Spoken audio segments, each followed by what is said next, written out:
இது அவ்வளோதான் மச்சான். எல்லாமே முடிஞ்சிருச்சுடா. ஏய் ஜங்குக்கா, லூசு மாதிரி பேசாதடா.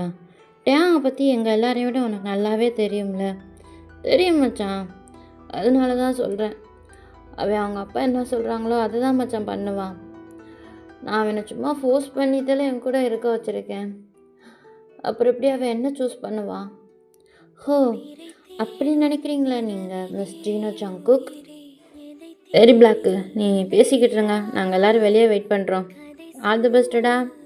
ஏய் குல்ஃபி, நீ இங்கே என்ன பண்ணுற? அது நான் கேட்கணும்டா.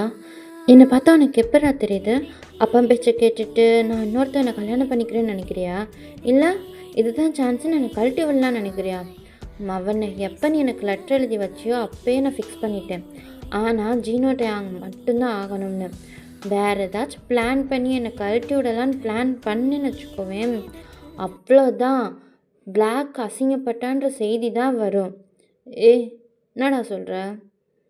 இதுக்கு மேலே உனக்கு சொல்லணுமாடா? மென்டல். அப்போ நீ...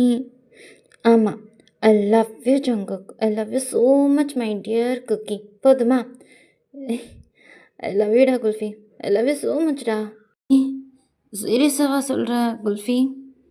உனக்கு இன்னுமாடா புரியலை கிறுக்கு பயலே? I seriously love யூடா.